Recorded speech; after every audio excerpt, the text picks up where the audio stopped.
Juan capítulo 11, versículo 40. Juan capítulo 11, versículo 40. Vamos a leer este versículo. ¿Y le parece que lo vamos a leer todos? Todos podamos leer este versículo y lo vamos a leer con fe, creyendo. ¿Ya? Es un versículo muy conocido. Le he puesto como título a esta predicación: Dios no llega tarde. Ya, no le vaya a decir al hermano que recién llegó, escucha el título. Ya, no, tranquilo con eso, hermano. Dios no llega tarde. Versículo 40, capítulo 11 de Juan. ¿Qué dice? Leámoslos todos juntos.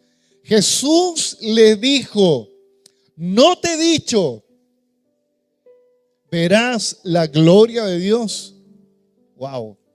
Dile a quien está al lado tuyo: ¿no te he dicho que si crees verás la gloria de Dios? Dígalo con convicción.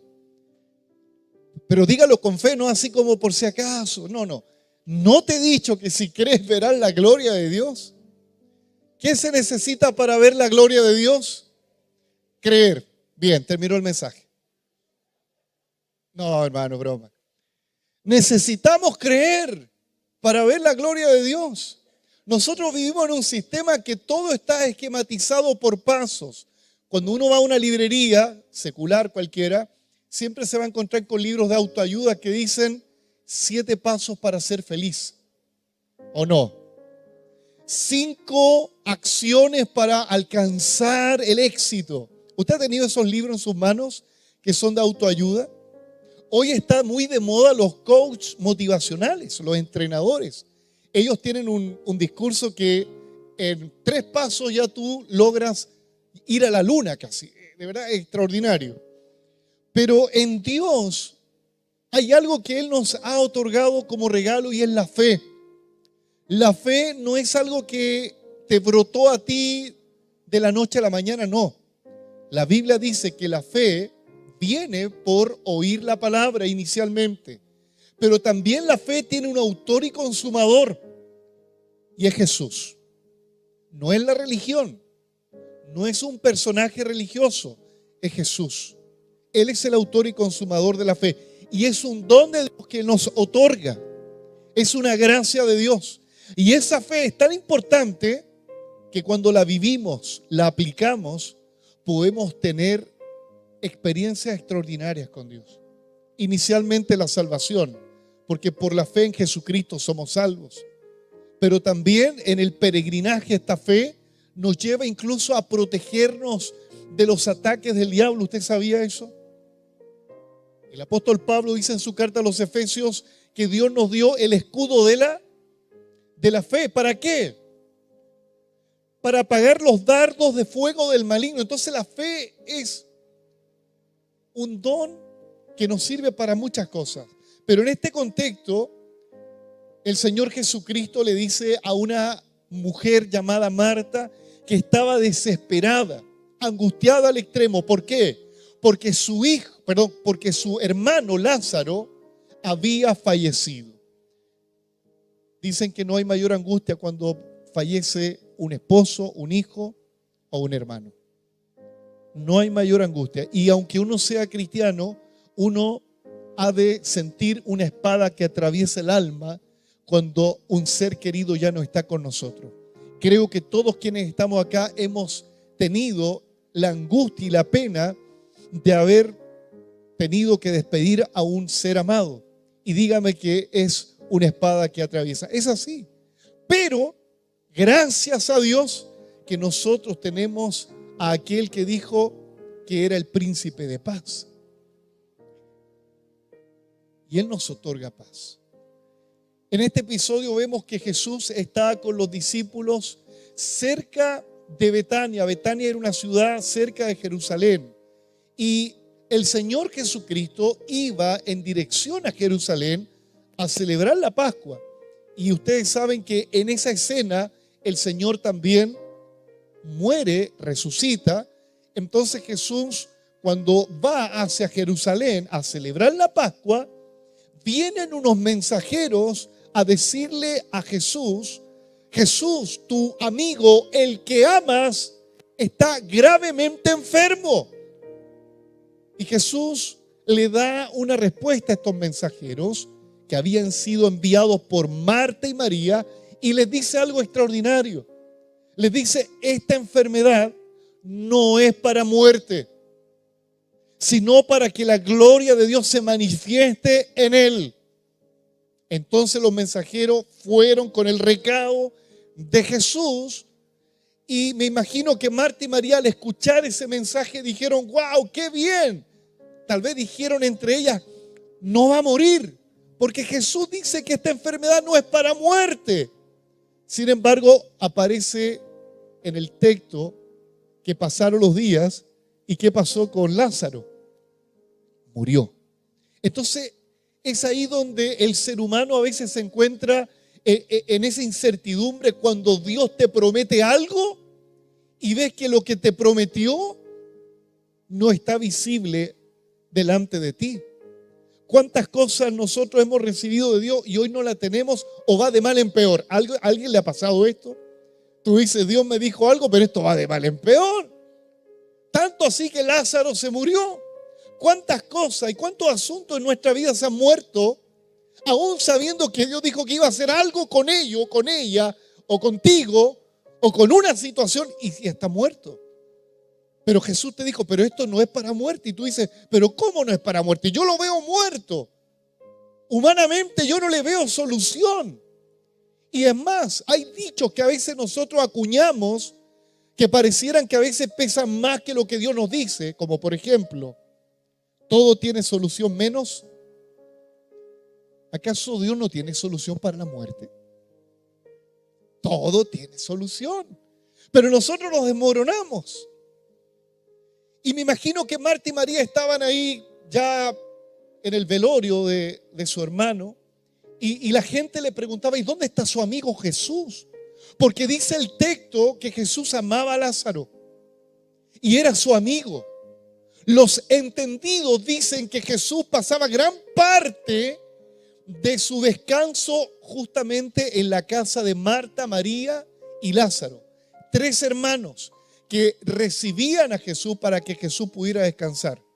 Ahí me imagino que Jesús se sacaba las sandalias, ¿cierto? Se echaba para atrás porque era el lugar de descanso, comía. No veía Netflix en ese tiempo, pero tal vez miraba la ventana, miraba a los animales que pasaban, no lo sé. Se distraía. Era el lugar de la amistad. Cuando uno tiene un amigo, no hay tanto protocolo, ¿cierto? Uno a veces abre hasta el refrigerador, saca una manzana, aunque algunos son bien exagerados, hermano. Entran a la casa, el refrigerador empieza a temblar, por hermano. Y algunos no tienen, a veces, espero que no sea tu caso, son amigos, pero son medios patúos, ¿eso o no? Y uno dice: bueno, es mi amigo, ¿qué le vamos a hacer si nació así, va a morir así a lo mejor? No te saca una manzana, te saca todo el almuerzo, hermano. Bueno, Jesús no era así, me imagino. Jesús tenía confianza con ellos. Entonces yo me imagino esta escena que Jesús le dice a Marta y María: tu hermano no va a morir, y muere. Es más, Jesús no va al velorio. ¿Usted se ha sentido cuando un amigo cercano no va al velorio o al funeral de alguien que usted aprecia? Uno dice: oye, como que nada que ver, desubicado, ¿cómo no viene al velorio? Era el amigo, era el compadre. Jesús no va al velorio. Es que, hermano, es esto que a nosotros nos provoca la incertidumbre. ¿Por qué Dios actúa de un modo extraño? Jesús no va al velorio de su amigo. Jesús le dice que Lázaro no va a morir y muere. Uno empieza como a cuestionar. ¿Usted ha cuestionado a Dios en algún momento? Si Dios dijo esto, ¿y por qué es lo contrario? Y me imagino que se armó el cagüín ahí en Betania diciendo: oye, ¿y dónde está el amigo Jesús? Y me imagino que el rumor era: ya no llegó. Ya no llegó. ¿Cuántas veces nosotros pensamos que Jesús no llegó? ¿Cuántas veces perdemos la esperanza y decimos: esto ya se frustró y no tiene solución? Creo que todos los que estamos acá hemos pasado momentos así. Es más, a veces sin querer, como que incluso alguno de ustedes, o tal vez mi persona, ha tenido una leve decepción de Dios. Uy, qué fuerte lo que estoy diciendo. Ha tenido una leve decepción de Dios. Porque nosotros pensamos que Dios a veces es como el genio de la lámpara, donde lo frotamos y Él está como dispuesto a hacer lo que se te antoja. Y si no aparece en la primera frotada, no, parece que no somos amigos. ¿Cuánta gente hoy no se congrega, no está acá porque tuvo una excepción con Dios, porque tal vez su hijo murió? O porque tal vez lo dejaron en su matrimonio. Y usted dice, ¿y dónde está Dios? Son las preguntas que me imagino que Marta y María tenían. Pero una cosa yo les quiero decir, que Jesús no llega tarde. Jesús no llega tarde. Jesús no tiene el reloj que tú tienes en tu muñeca. Jesús tiene el tiempo perfecto en sus pensamientos. Y si hoy tú ves que lo que tenía que tener vida está muerto, yo te tengo una buena noticia en esta hora. Dios no llega tarde. Es más, las malas noticias se pueden revertir incluso en un milagro. Las malas noticias se pueden revertir en un milagro. Y la pregunta es, ¿de qué manera se puede revertir una mala noticia en un milagro? ¿Cómo sé que Dios puede revertir esa mala noticia? ¿Cómo sé que Dios no llega tarde? Porque generalmente la gente que llega tarde se le recrimina, ¿o no? Cuando alguien llega tarde al trabajo, ¿qué le dicen? Te felicito, bien, llegaste una hora después. No. ¿Qué le dice? No le dice, él la seña no va así como, ¿cierto? ¿Y qué pasa cuando una persona llega tarde 3 veces al mes? ¿Qué pasa, Luis? ¿O no? Son las normas.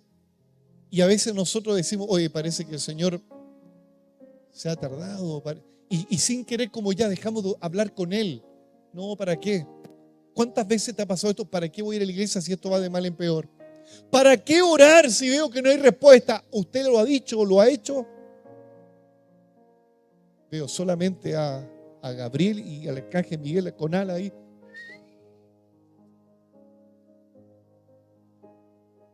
La pregunta es, bueno, ¿de qué manera Dios revierte esta mala noticia? ¿De qué manera Dios nos demuestra que Él no llega tarde? Primero, entendiendo el motivo de la aflicción. Debo entender por qué hay una aflicción en mi vida. No todo tiene que ver con el diablo. No todo tiene que ver con el diablo, aunque casi todas las aflicciones el diablo quiere meterse, eso es verdad. El versículo 4, acompáñenme por favor, dice, oyéndolo Jesús, ¿qué oyó? Que los mensajeros le dijeron, tu amigo, el que amas, está enfermo. Él le dijo, esta enfermedad no es para muerte. ¿Cuál es la razón de esta enfermedad? Para que la gloria de Dios se manifieste, el Hijo de Dios sea glorificado por ella. Jesús siempre te explicará y te dirá la razón de tu aflicción. No es mala suerte, no es pipí de gato. No es que pasaste debajo de la escalera. No es el gato negro del techo. No, no tiene nada que ver con eso. Las aflicciones que nosotros tenemos, siempre Dios dará una razón del por qué. Mire, siempre en este púlpito hemos señalado que las aflicciones tienen algunas fuentes. Generalmente puede ser una lucha espiritual, sí, una lucha espiritual. Y si no es una lucha espiritual, puede ser una prueba de tu fe.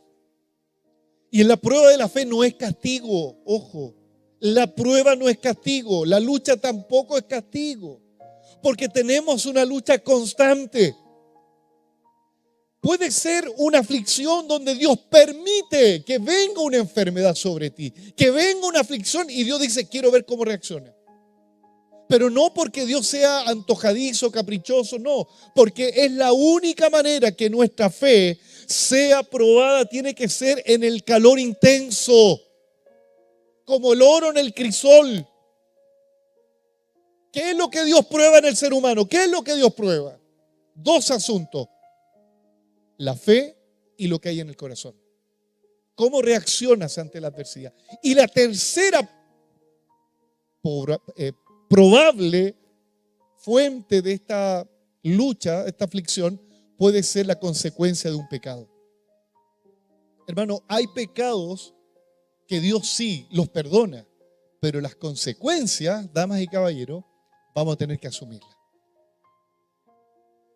Y en esas consecuencias está la disciplina de Dios. Porque Dios disciplina, no sé si usted sabía eso, pero no disciplina para destruirlo. Dios disciplina porque lo ama, dice el escritor a los hebreos, y para que participemos de su santidad. Porque cuando un padre no disciplina, no ama. Entonces la pregunta que yo te hago, si hoy estás en una aflicción, ¿cuál es la razón? ¿Es una lucha espiritual que te tiene arrinconado, los demonios te tienen oprimido en tus pensamientos, atormentado? Alternativa número 1. Alternativa número 2, estás pasando una prueba. Dios te pone en un momento difícil, el calor es intenso, parece que te vas a quemar, pero Él dice, no te quemarás. Tercera alternativa, consecuencia de una mala decisión, un pecado. Lo bueno que de las tres hay solución. ¡Wow! ¡Qué bueno! Hay una cuarta que no la tengo anotada, pero esa es peligrosa. La cuarta es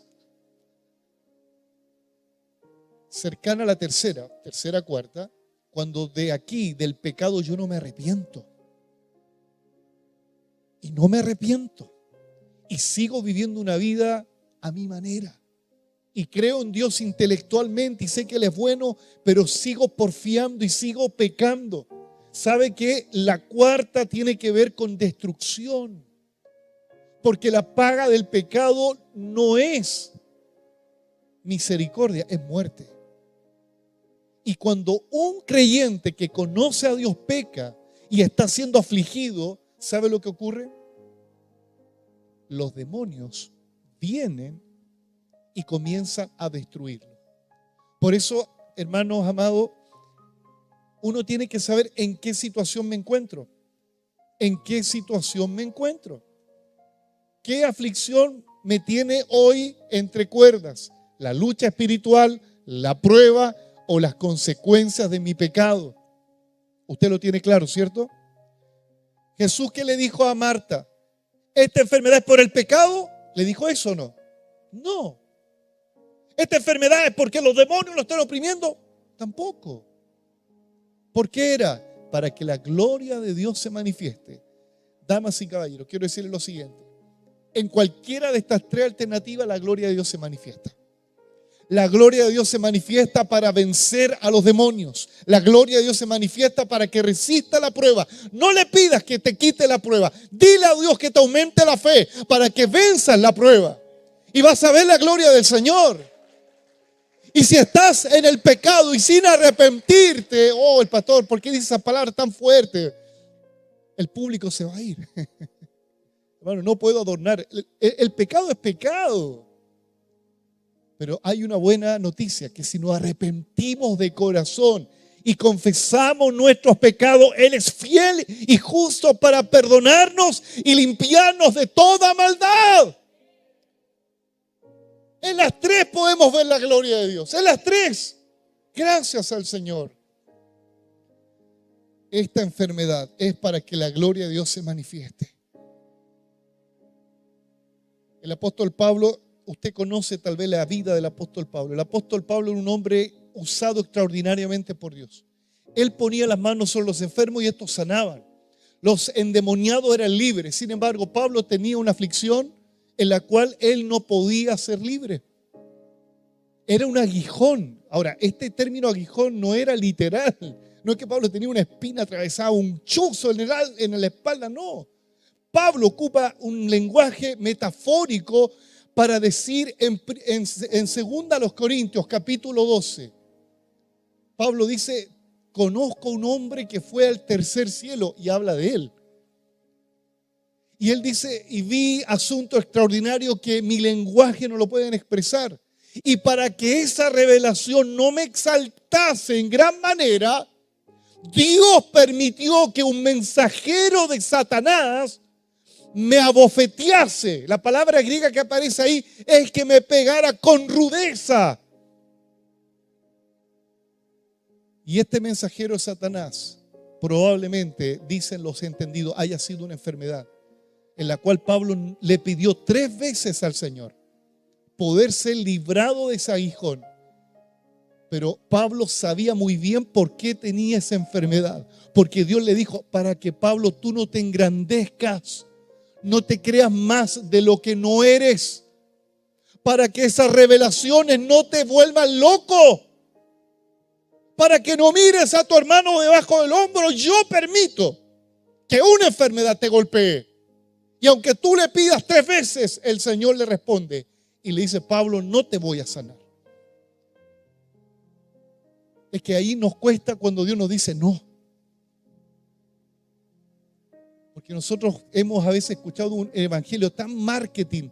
El marketing siempre ofrece algo bueno sin nada de pérdida. No, es el evangelio que a muchos les gusta escuchar. Vas a ser prosperado. Y verdad, Dios prospera, yo lo creo. Vas a ser sanado, Dios sana. Pero a nadie como decían antiguamente, ahora ya no existe este término de la letra chica. Ahora todos los contratos tienen letra grande. Pero la letra chica dice, vamos a tener que pasar aflicción. 3 veces Pablo le rogó. ¿Y qué le dijo el Señor? Bástate de mi gracia. Bástate de mi gracia. Qué insólito, este hombre que Dios lo usa para que la gente sane, él no sana. ¿Dios es ilógico? Sí, pero perfecto. ¿Dios es ilógico? Sí, pero no se equivoca. Anótelo. Dios es ilógico, pero no se equivoca. Dios es irracional a nuestra lógica, pero su voluntad es perfecta. Denle un aplauso al Señor, su voluntad es perfecta. Por eso Pablo dice, los que aman a Dios, todas las cosas ayudan a bien. Todas las cosas ayudan a bien. Aleluya. Pero debemos entender por qué estamos pasando un momento complejo. Pablo dice a los Efesios en el capítulo 5, versículo 17, por tanto no sean insensatos, sino entiendan cuál es la voluntad del Señor. Mire, a mí me pasa algo que me angustia, y Cindy sabe qué es, cuando yo me pierdo en una autopista. Ay, Dios mío. Yo creo que me pasó eso en una experiencia terrible que tuve hace un año atrás. Me metí en una autopista por ir a dejar un hermano. Yo, hermano, no sé si soy guaso, no sé, conozco Puente Alto y de ahí en la Florida tengo que andar con GPS y Los Ángeles. Medio guaso soy. Entonces el caballo como que conoce solamente Puente Alto. Entonces me perdí en una autopista ahí para la Costanera, no sé cuánto, hermano. Y me quedaba poca benzina. Iba subiendo para el lado de Lo Barnechea, Vitacura, y subí eso. Y no había ningún desvío. Y estaba en rojo el estanque. Y ya estaba, ay Dios mío, Señor, eran las 2 de la mañana y no tenía batería en el teléfono. Dios mío. Me angustié tanto, hermano, sabe que clamé al Señor y veo ahí un desvío y no sé cómo después en bajada desde allá de los cerros, de donde la gente es rubia toda, de ahí me venía,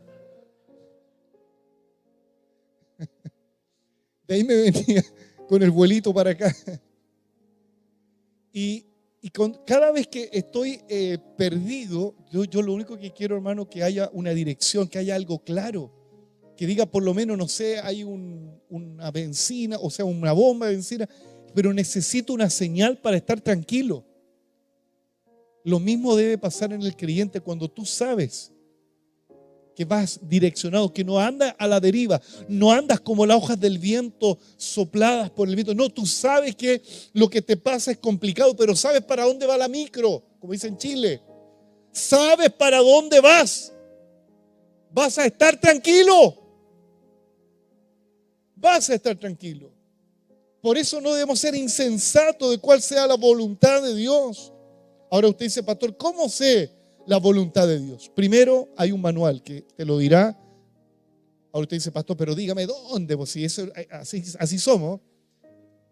nos gusta que todo en bandejita, no nos gusta hacer la cazuela, no, Maruchan. Así nos gusta el evangelio Maruchan. 5 minutos, listo. ¿O no? Háblame, Señor, decía un hermano, háblame, Señor. Y el pastor le dijo, ¿quieres que te hable? Mira, lee la Biblia en voz alta. Ahí Dios te está hablando. Entonces, lo que Dios quiere que entendamos por qué estamos pasando esto. Jesús lo tenía claro. Marta y María también. Lo segundo, debemos rechazar el pesimismo. Porque ante una mala noticia, ante una aflicción, lo primero que vamos a tener que enfrentar es el pesimismo. Seamos honestos, cuando te dan una mala noticia, ¿cómo reaccionamos? ¿Cómo reaccionamos? Somos negativos, sobre todo los chilenos, hermano. Usted conversa con la gente en el trabajo, ¿y cómo estamos? Estamos mal, compadre. La economía, ¿cierto? Y todos dicen, o no dicen eso. Todos dicen eso.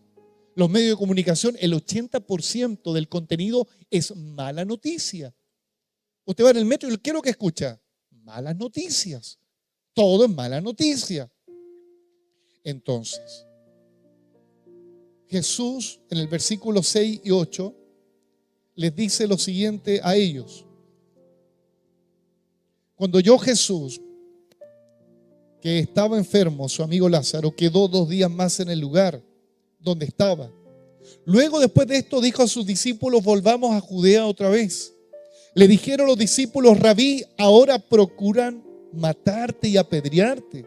¿Otra vez vas para allá? ¿Qué es lo que están haciendo los discípulos? Los discípulos están viendo el escenario negativo. Los discípulos dicen, Jesús, ¿cómo vas a ir a Jerusalén si procuran apedrearte? Eso es ser pesimista.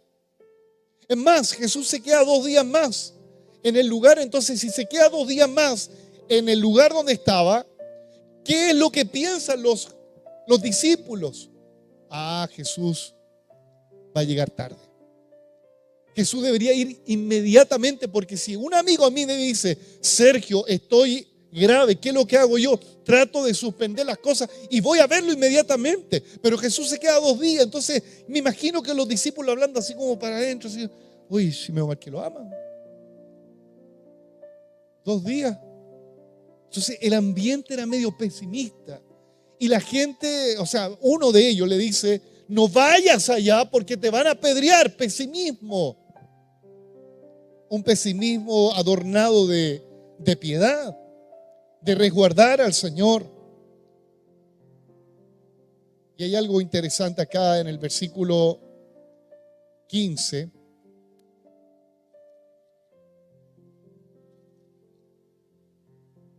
Con el 14, para entender bien, mejor el concepto. Le dice, entonces Jesús le dijo claramente, Lázaro ha muerto. ¡Wow! O sea, el Padre le revela a Jesús que su amigo que está en Betania ya murió. Pero ¿cómo murió si Jesús dijo que no iba a morir? ¿Quién entiende esta teleserie? La guagua aquí, allá. ¿Quién entiende este enredo? Jesús se queda 2 días, ama al amigo pero no lo va a ver. Y le dice a los discípulos, Lázaro murió. Imagínate el cagüín de estos discípulos. Oye, no lo va a ver. Jesús se atrasó y murió. Y me imagino que los discípulos entre ellos, oye, el pastor Jesús dice algo y no lo asume. Y ahí aparece el pesimismo ya en su totalidad. En el versículo, estoy en el capítulo 11, y mira lo que dice el Señor, de verdad que esto es ilógico. Y me alegro por ustedes de no haber estado allí para que creáis, mas vamos a Él. ¿Cómo alguien se puede alegrar porque una persona que quiere se muere? O sea, los discípulos no entienden nada. O sea, Jesús debería estar ahí afligido, pero Él dice, me alegro por ustedes. Jesús dice, mi amigo Lázaro murió, pero me alegro por ustedes. El sentido del humor de Dios no es el mismo nuestro. Pero ¿por qué se alegra? Para que creáis, dice. Por eso el Señor se alegra cuando creemos en Él. Él se alegra. Pero Cuando no creemos, Él no se alegra. Y Él dice, más vamos a Él. Entonces más de alguno dijo, pero ya el funeral terminó, ¿cómo vamos a ir a Él? Me imagino que los discípulos decían, vamos a llegar ahí, nos van a recriminar. Dijo entonces Tomás, esto es un pesimismo completo, llamado Dídimo a sus condiscípulos, versículo 16, vamos también nosotros para que muramos con Él. Qué entusiasmo de este Dídimo, hermano. Vamos a morir nosotros también allá. Cuando uno quiere emprender algo, uno no piensa en que va a morir en esa acción, uno piensa que lo va a lograr. Pero Dídimo tiene un espíritu tan pesimista que parece que contagia a los otros. No sé si usted sabía que el pesimismo se contagia. Es tan contagioso como el COVID. ¿Se acuerda de este episodio de los 12 espías que Moisés envía a la tierra?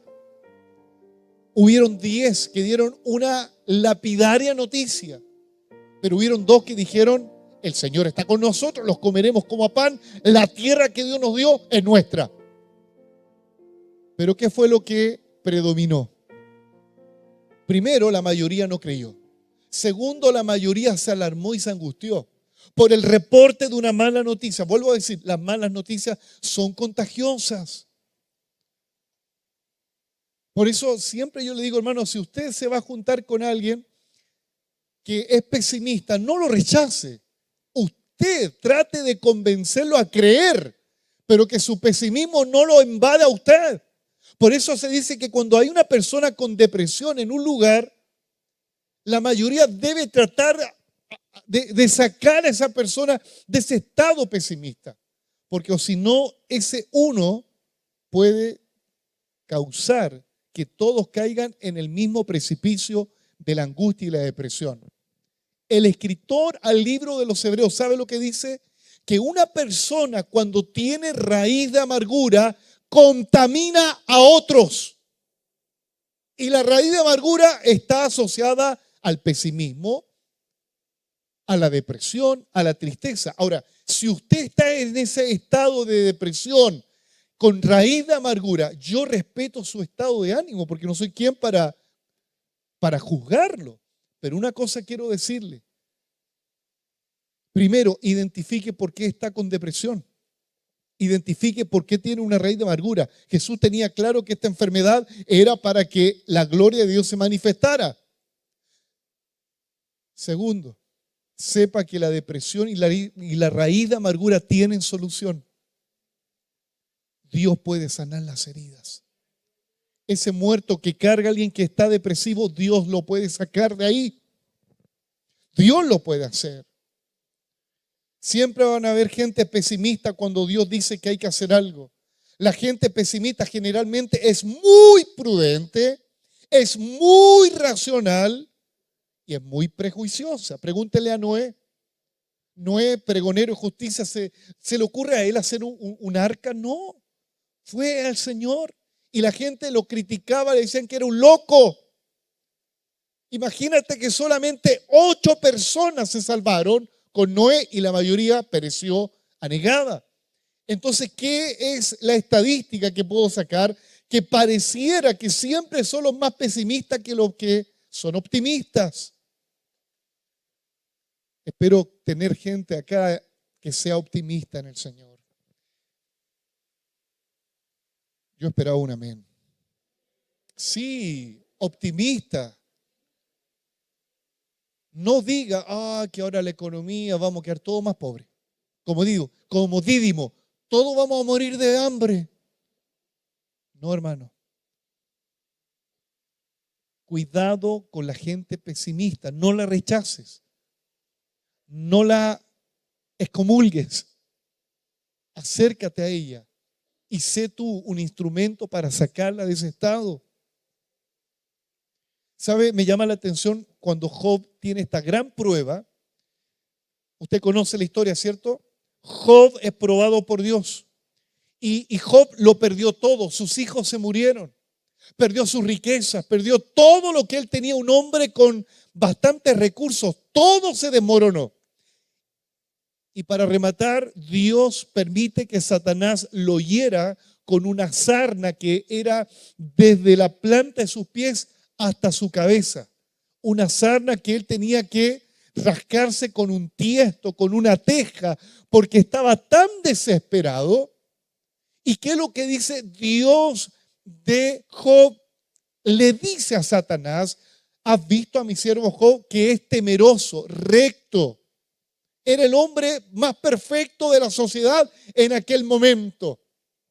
Pero le viene todo de una y todo se le termina. ¿Sabe qué? Inicialmente Job me llama la atención que tiene una actitud positiva. Pero Job no es un ángel. Job es una persona y después tiene una actitud paupérrima. Yo le quiero decir, hermano, que yo también lucho con el pesimismo. Porque a veces nos creemos que somos como esos leones, ¿cierto? Valientes. Pero cuando llega el momento difícil, todos tenemos estados pesimistas, ¿o no? Todo vemos oscuro y parece que nos vamos a hundir todos. Cuando Job comienza ya en su peor condición, dice que los amigos de Job lo vieron de lejos, lloraron y se tiraron cenizas sobre sus cabezas, rasgaron vestidos porque no podían comprender cómo el hombre recto, el hombre íntegro, podía estar en la peor condición, peor que un animal. Sus amigos lloraron, dice Job capítulo 2, lloraron, gritaron, porque era de verdad escandalosa la condición de Job, escandalosa. Y no solamente eso, su esposa le dice: ¿no guardas tu integridad, Job? Mira cómo estás, maldice a tu Dios. Imagínate, la esposa que vio siempre a Job como un hombre recto, en vez de animarlo, en vez de provocarlo a tener fe, esta mujer tiene diga fuerte, el pesimista siempre abre la boca. Pero aún así Job enfrentó el pesimismo. ¿Y qué le dice Job en el capítulo 3? Versículo 1 en adelante. Después de esto abrió su boca. ¿Después de qué? Después de esto, que perdió a todos sus hijos, todos murieron, toda su economía por el suelo. Su cuerpo con sarna, él se tiene que rascar con un tiesto después que su esposa además le dice: maldice a tu Dios y muérete. Mira la reacción de Job, extraordinaria. Después de esto abrió su boca. Job 2:10. Job 2:10. Él le dijo: ¿cómo sueles hablar como cualquiera de las mujeres fatuas? Le dice. Job 2:10. ¿Has hablado de esa manera? ¿Acaso de Dios no recibiremos el bien y el mal? ¿Acaso no lo vamos a recibir de Él? Hermano, de Dios viene el bien y el mal, no siempre es Satanás. ¿Acaso de Dios no viene el bien y el mal? Y es verdad que muchas veces Dios permite que Satanás sea un instrumento o de disciplina o de que te zarandee para sacar lo mejor de ti el Señor. Porque Dios puede usar al mismo demonio, y mira que extraño lo que digo, para que te zarandee. Pero la buena noticia que te doy en esta hora, la misma que le dijo Jesús a Pedro: Pedro, Satanás me ha pedido para zarandearte, pero yo he rogado al Padre que tu fe no falte, que tu fe no falte. Y dice: en todo esto no pecó Job con sus labios. En todo esto, pero hasta el capítulo 2 no pecó Job. Porque ¿sabe lo que le pasó a Job? Algo del pesimismo parece que se le clavó en el corazón a Job. Porque nosotros vemos, cuando uno escucha de Job, uno cree que Job es como un ángel, que no, fue íntegro completamente. No, no fue así, hermano. Job resistió el primer golpe. Le dijo a la mujer, a su esposa: de Dios viene lo bueno o lo malo, de Dios viene, pero en todo esto él no pecó. Pero ya en el capítulo 3 Job ya no aguantó más. En el capítulo 3, versículo 1 al 5, después de esto, de nuevo, abrió Job su boca y maldijo su día. Y exclamó Job y dijo, perezca el día en que yo nací y la noche en que se dijo varón es concebido, sea aquel día sombrío y no cuide de él Dios desde arriba. Ay, Dios mío, somos así los seres humanos, ¿no? Un día estamos pero firmes en Dios con toda la fe y llega el lunes y martes o no. Cuestionamos hasta el día que nacimos. Cuestionamos el por qué estamos acá en esta vida. Maldecimos el día que Dios nos trajo. ¿Por qué me gusta ver a los personajes de la Biblia? Porque ninguno de ellos fue perfecto 100% con excepción de Jesús. Todos ellos luchaban con el pesimismo. Job en este capítulo fue vencido por el pesimismo, aunque en el 2 fue héroe del optimismo. Pero quedémonos con algo, que al final de todos los capítulos Job dice un asunto. De oídas te había oído, más ahora mis ojos te ven. Y Job más dijo, y si he de ir al polvo, del polvo él me resucitará, porque mis ojos verán a mi Redentor, porque yo sé que mi Redentor vive, aunque mi carne comience a podrirse, aunque la enfermedad te arruine, pero una cosa sabemos los hijos de Dios, que nuestro Redentor vive y nuestros ojos verán su recompensa. Es el optimismo que quiero transmitirle. Porque seamos honestos, hermanos, todos luchamos con el pesimismo, todos tenemos episodios como Dídimo, vamos a morir todos. Mire, no vamos a ir más, no, pastor, no se le ocurra comprar esto, está mala la cosa. Siempre uno va a tener Dídimos en la casa, en la iglesia, en el trabajo. Y seamos honestos, siempre hemos tenido lapsos de Dídimo, o Tomás, que es lo mismo. ¿Cuál era una actitud de buen ánimo, por ejemplo? ¿Se acuerda cuando Pablo iba en una gran tormenta hacia Roma, sorteando el viento? Y es más, Dios le había advertido al capitán que no saliera a navegar, pero el capitán fue porfiado. Y hubo una gran pérdida, perdieron casi todo lo que había en la embarcación. Es más, estaban a punto de perder las vidas, estaban todos angustiados, desesperados. Pero siempre Dios tiene que levantar a alguien en medio del pesimismo, en medio de la tormenta. Y Dios levanta a Pablo, que era un prisionero. Y en Hechos 27, del 22 al 23, dice Pablo iba naufragando en medio de la tormenta. En medio de la tormenta, ¿qué es lo que uno piensa? Voy a morir, me voy a ahogar, esta enfermedad me va a destruir. ¿Eso uno piensa en la tormenta o no? En alta mar.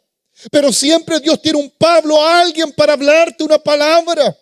Y Dios usa a Pablo y dice, pero Pablo señalaba lo contrario. La gente decía, vamos a morir, pero Pablo señalaba lo contrario.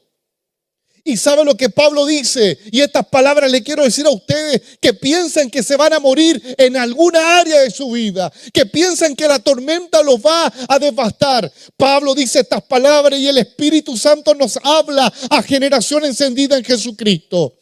Pero ahora os exhorto a tener buen ánimo, pues no habrá ninguna pérdida de vida entre ustedes, sino solamente la nave, porque esta noche ha estado conmigo el ángel del Dios, quien soy y a quien sirvo. Aleluya. Tenga ánimo, hermano.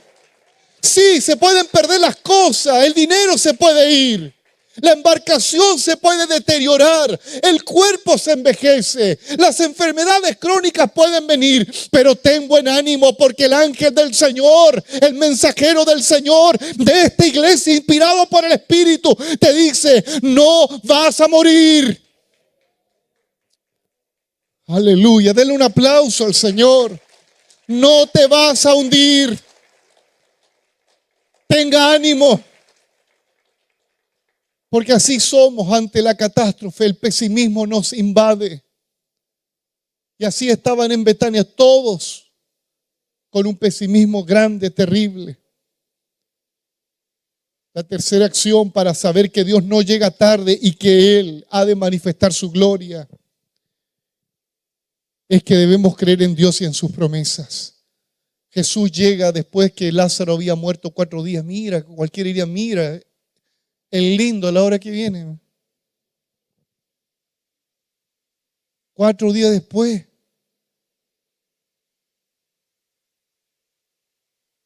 Jesús llega con los discípulos. Versículo 21. Hay un diálogo acá. Un diálogo un poco piadoso y áspero. Versículo 20, lea por favor mejor. Entonces Marta, cuando oyó que Jesús venía, salió a encontrarse con él, pero María se quedó en casa. Mira, aquí hay dos actitudes. No sé si son buenas o malas. Siempre hay personas que ante la catástrofe no reaccionan. María se queda en casa, no reacciona, está golpeada. ¿Te ha pasado a ti que tú eres de esas personas que cuando te pasa algo no quieres saber de nadie? Te metes en tu casa y no quieres escuchar a ninguna persona, incluso al pastor o la pastora. ¿Cuántas Marías hay acá o Maríos?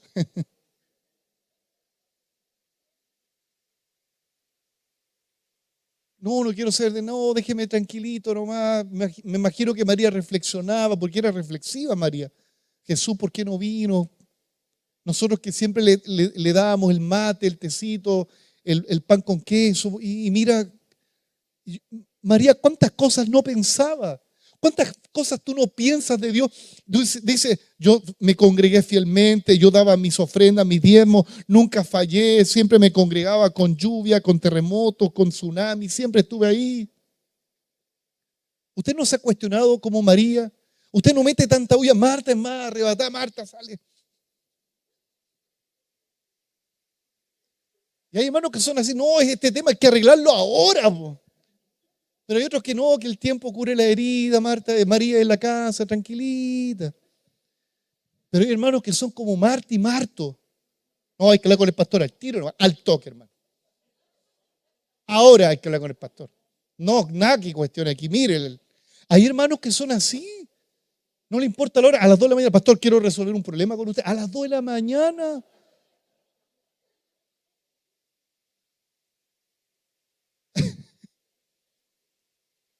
¿Cómo reacciona ante el problema? Usted dice, ¿cuál será la mejor? No sé cuál es la mejor. Porque el que es muy impetuoso a veces la embarra. La embarra porque puede dejarla embarrada con lo que dice.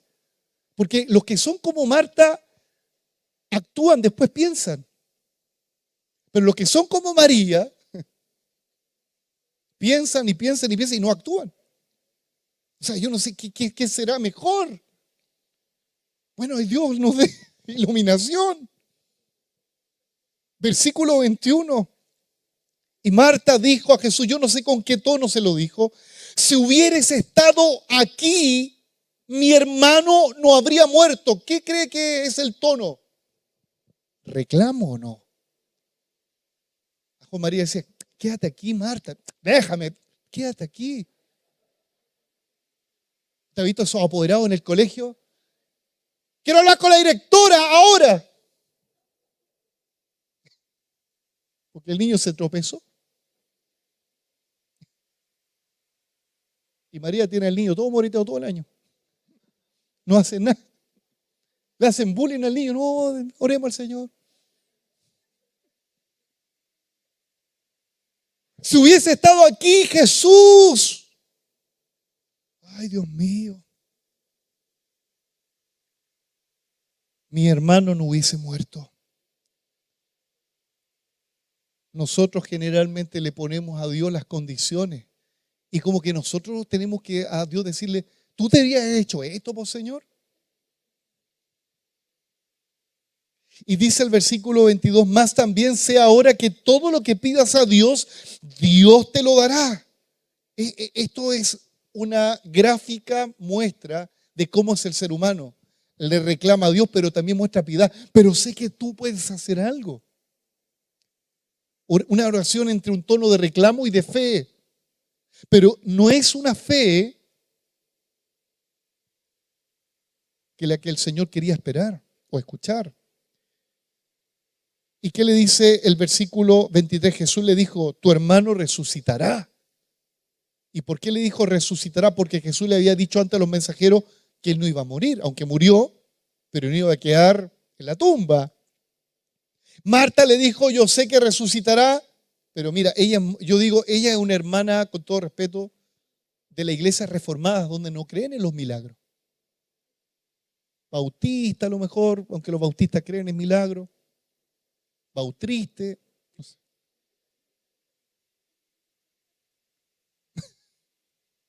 Marta le dijo, yo sé que resucitará, pero ¿cuándo? En el día postrero. Era una fe teológica, doctrinal. Sí, Dios enjugará toda lágrima de los ojos de ellos, pero allá en el trono de su gloria. ¿Pero acaso Dios no enjuga acá en la tierra? ¿Acaso Dios no te consuela aquí en la tierra? No, allá nomás. Allá nomás no habrá dolor. ¿Y acaso acá Dios no puede apañar el dolor? ¿Acaso Dios no puede hacer una obra aquí? No, allá nomás, cuando estemos en el tabernáculo de Dios. ¿Quién soy yo? ¿Quién es usted para limitar el poder de Dios? Esta mujer muestra una religiosidad, pero muy limitada. Y Jesús le dice en el versículo 25, yo soy la resurrección y la vida, y el que cree en mí, aunque esté muerto, vivirá. ¡Wow! ¡Qué respuesta tremenda! Y todo aquel que vive y cree en mí no morirá eternamente. ¿Crees esto? Y la mujer le dice, sí, Señor, yo he creído que tú eres el Cristo, el Hijo de Dios que ha venido al mundo. Pero no dice, pero creo que lo vas a resucitar ahora. Ella cree que Dios es real porque dice, yo creo que tú eres el Cristo. Yo creo que eres el Hijo de Dios, pero hasta ahí nomás dice, no dice más. Y es el tema que nosotros tenemos a veces una fe limitada. Sabemos que Dios es poderoso, que Él es real, pero no tenemos la fe para creer que Dios hoy día puede resolver un gran problema. No en el tiempo del Señor. A veces no nos damos cuenta que el tiempo del Señor es ahora. Y yo tengo fe que hoy día Dios puede hacer un milagro en alguno de ustedes. Hoy día. Sí, Dios hoy día puede libertar a aquel que está en vicios. Dios hoy día puede sanar al enfermo. No solamente allá en el tabernáculo cuando estemos en la presencia del Señor. Aleluya. Amado hermano, cuando Dios nos dice que Él es la resurrección y la vida, no es solamente en la gloria que vamos a estar allá, es ahora. Es ahora y es el Dios que quiero predicar. Es el Dios que hoy hace milagros. El Dios que restaura. Cuántas cosas he visto en mi vida que hoy están muertas y Dios las resucita. Cuántas cosas hoy tal vez no las veo, pero mañana las veré. Eso es fe. Y en cuarto lugar, debo obedecer lo ilógico. Versículo 39, ya Marta parece que se está convenciendo, pero Marta tiene que ver algo. Versículo 39, Jesús le dice a todos los que estaban ahí mirando el espectáculo. Usted ha visto en las poblaciones cuando están peleando y dicen, no, todos mirando así la discusión entre Marta y Jesús así. Oh, y mira la hora que llegó y era el amigo. Y Jesús da una orden, porque cuando Dios quiere mostrar su gloria, damas y caballeros, Dios comenzará en primer lugar a dar instrucciones. No pueden haber milagros si no hay obediencia. No hay milagros si no hay obediencia. Versículo 39, ¿qué le dice el Señor a los que estaban ahí custodiando el sepulcro? En aquel tiempo los sepulcros estaban en lomas.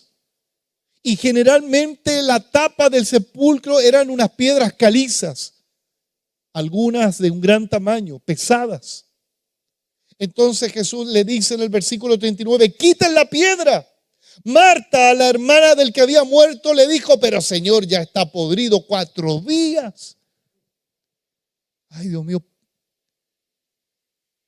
¿Qué hicieron los que estaban ahí custodiando el sepulcro? ¿A quién escucharon? ¿A la pesimista Marta o escucharon al optimista Jesús? Mire, antes de un milagro siempre la voz pesimista va a estar sonando, pero está podrido. Es que no hay plata, es que no, es que aquí, allá. Pero la voz de Dios dice, haz esto, mueve la piedra. Obedece, mueve la piedra. No, pero es que está podrido, hermano. Siempre vamos a tener esa lucha en nuestra mente. Es que está podrido, es que yo no sirvo para nada, es que no hay dinero, es que estoy enfermo, que tengo esto otro. Pero Dios te dice, haz algo, hombre, mueve la piedra. Mueve la piedra, muévete. No, me quedo en la casa, nomás como María, no, ¿para qué voy a ir a la iglesia? María debe estar viendo, ahora María debe estar viendo el culto online. O está en la casa María, ¿o no? Pero las Martas están acá en vivo y en directo, ven el milagro. Aleluya. Dice, muevan la piedra. Jesús le dijo, no te he dicho, Marta. Ya Jesús yo creo que ya se le está inflando algo que tiene acá que es una vena. No te he dicho, Marta, que si crees, verás la gloria de Dios. O sea, Jesús es tan paciente. ¿Cuántas veces Marta recibe la promesa? Primero por los mensajeros. Esta enfermedad no es para muerte, número 1. Después Marta, ahí mi señora, ahorita hubiese estado aquí antes, Jesús le dice, tu hermano resucitará 2 veces. Marta ahí, muy religiosa, sí, en el día posterior va a resucitar. Jesús le dice, Marta, yo soy la resurrección y la vida. El que cree en mí, aunque esté muerto, vivirá. ¿Cuántas veces Jesús le está diciendo a Marta la misma palabra? 3 veces. Hermano, uno con las 3, uno dice ya la tercera la vencía. Pero Marta, dale que está podrido el hermano. Está podrida la situación. Yo no sé qué tienes podrido el día de hoy. Pero una cosa el Señor le dice a Marta, Marta, por favor, ya no te he dicho que si crees verás la gloria de Dios. 4 veces para que Marta entienda, 4 veces. ¿Cuántas veces necesitamos que Dios nos diga, lo voy a hacer, hija, lo voy a hacer otra vez? Yo no sé si alguien lo cree, Él lo va a hacer otra vez. Tal vez tus hijos hoy están apartados en un sepulcro, tu esposo está apartado en un sepulcro, están podridos, pero cree que Dios los tocará nuevamente y Él te va a decir, mueve la piedra, haz algo, haz un acto de fe, congrégate, persiste, ora, muévete, muévete, quiten la piedra. Versículo 41, entonces, ¿qué hicieron? ¿Se quedaron con el pesimismo de Marta o obedecieron el optimismo de Jesús? Obedecieron, entonces quitaron la piedra de donde había sido puesto el muerto. Y Jesús, alzando los ojos a lo alto, lo primero que dijo, Padre, gracias te doy por haberme oído. Y en esta hora dile a Dios por la fe, gracias Señor por haberme oído. Sí, tus oraciones que han sido por años, dile a Dios, gracias Dios por haber oído. Él te oye y dale gracias. Y ojo, Jesús da gracias aún cuando Lázaro todavía no resucita. Es que esa es la actitud de aquel que tiene, Jesús tenía fe en el Padre. ¿Por qué tenía fe? Porque era hombre también. Hermano, mire, las cualidades de alguien que tiene fe es agradecido aunque el olor a podrido esté frente a tu rostro. Doy gracias a Dios. No tengo tal vez dinero, pero doy gracias al Señor. Mi cuerpo está abatido por la enfermedad, pero gracias Señor porque tú me oyes. ¡Wow! Y cuando la gente tiene esa fe grande por Dios, el Dios grande se manifiesta. Versículo 42, yo sabía que siempre me oyes, pero lo dije por causa de la multitud que está alrededor, para que crean que tú me has enviado. Y aquí viene, hermano, de la obediencia, viene también la autoridad de Dios para decirle a aquel que estaba en el sepulcro, versículo 43. Y habiendo dicho esto, clamó a gran voz, diciendo, Lázaro, ven fuera. Wow. Me imagino que Marta ahí pensando, ¿cómo le dice a un muerto que camine? Pero ¿sabe lo que dice el apóstol Pablo a los romanos? Dios llama a las cosas que no son como si fuesen. Dios llama a las cosas que no son como si fuesen. Hermano, cuando alguien tiene fe, su lenguaje será de que va a declarar no algo para que se cumpla como el decreto místico, no. Va a declarar: Dios está conmigo. Si esto va a avanzar por la fe, lo vamos a comprar, lo vamos a creer. Si Dios lo dijo, lo vamos a vivir.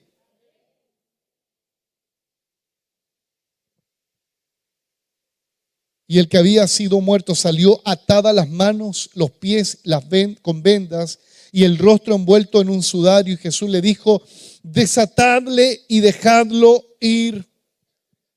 Hermano, el milagro se concretó basado en una obediencia. ¿Y ellos tuvieron que poner de su parte? Sí, tuvieron que poner de su parte. ¿En qué aspecto? En correr la piedra. Y es más, el Señor les dijo: ustedes sáquenle las vendas, sáquenle el sudario, sáquenlo. Y ahí donde yo imagino que Marta estaba así como. Hay cosas que Dios te va a pedir que tu estómago no lo van a resistir. Tu lógica no lo va a entender. ¿Cómo voy a desatar a un muerto? Imagínate que la ley judía decía que si alguien tocaba a un muerto, ¿qué le pasaba? Quedaba contaminado. Pero cuando Dios da una palabra, ¿qué importa lo que diga el presidente? ¿Qué importa lo que diga el alcalde? ¿Qué importa lo que diga la familia? Cuando Dios da una palabra, uno obedece. Y en esta hora yo quiero decirte de parte del Señor que Dios no llega tarde. Que aunque las cosas parece que hoy se hunden y pareciera que ya se murieron, pero si Dios te dio una palabra, si Dios te dio una palabra, yo te voy a repetir por cuarta vez: no te he dicho que si crees verás la gloria de Dios. Póngase en pie. Aleluya. Cuántos testimonios de hermanas y hermanos. Recuerdo el caso de una hermana que su esposo era alcohólico. Por años su esposo golpeaba a su esposa. Por años. Y ella decía: yo sé que mi esposo estará rendido ante ti. Y me decía: pastor, yo sé que voy a ver a mi esposo rendido ante ti. A veces hasta uno es medio pesimista, uno dice: mejor sepárate. Eso hace los amigos pesimistas. Sepa, que un cacho es. Pero esta mujer tenía tan claro. ¿Y qué hizo Dios?